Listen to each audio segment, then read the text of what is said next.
नमस्कार मित्रों, स्वागत है आपका हमारे विशेष कार्यक्रम रण संग्राम में। आज हमारे साथ उपस्थित हैं जिला परिषद वार्ड संख्या 2 से अजय यादव जी, जो कांग्रेस प्रत्याशी। तो करते हैं इनसे बात कि इनकी चुनाव रणनीति क्या है और क्या क्या चीज़ें अभी तक जो समीकरण जो चल रहे हैं उनके बारे में। अजय जी, स्वागत है हमारे स्टूडियो और रण संग्राम प्रोग्राम में। बहुत बहुत शुक्रिया सुनील जी। तो अजय जी, सबसे पहले बात करते हैं कि वार्ड संख्या 2 की क्या क्या प्रमुख समस्याएं हैं और उनके समाधान के लिए आप क्या करेंगे।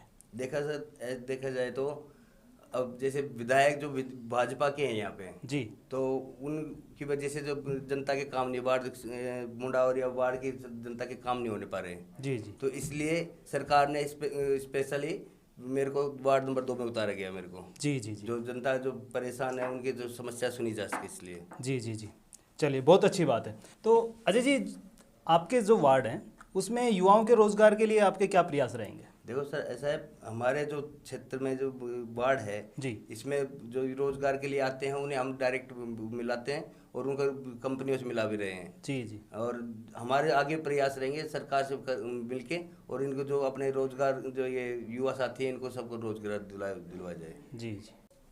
तो अजय जी, देखिए, चुनाव में बहुत से प्रतिद्वंदी आपके सामने आएंगे जिनके टक्कर होगी आपके साथ में। और अभी तक जहां तक वार्ड संख्या 2 में है, सबसे बड़ी बात जो निकल के सामने आई वो ये कि जो भाजपा प्रत्याशी थे जगदीश जी, उनकी नामांकन रद्द होना एक बहुत बड़ी बात है। अब पार्टी का जो चेहरा है वो कांग्रेस की तरफ से आप हैं, लेकिन निर्दलीय में वेद प्रकाश खबरी जी हैं और वीरेंद्र यादव जी।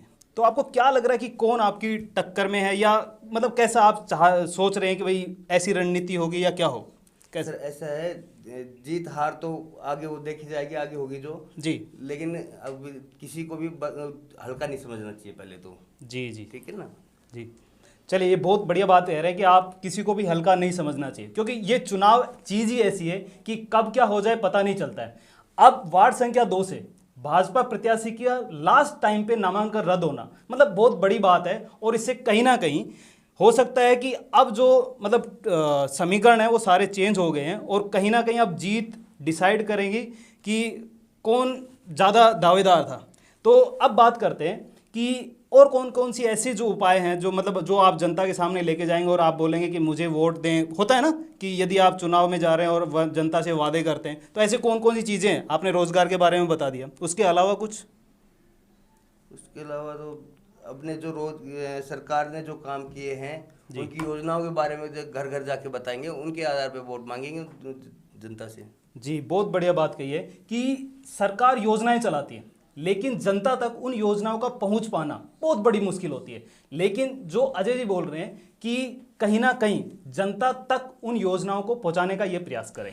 तो अजय जी, आप जानते हैं, थोड़ी सी चुनावों के बारे में बात करते हैं कि आप वार्ड संख्या 2 में क्या आधार मान रहे हैं कि आपकी विजय होगी इसके पीछे।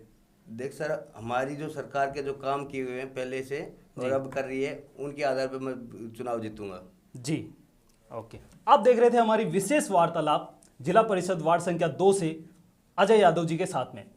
ऐसे ही प्रोग्राम और रण संग्राम हमारा जो विशेष कार्यक्रम है इस चुनाव को लेके, उसमें आते रहेंगे और आपके साथ में हम चर्चा करते रहेंगे विभिन्न प्रत्याशियों से।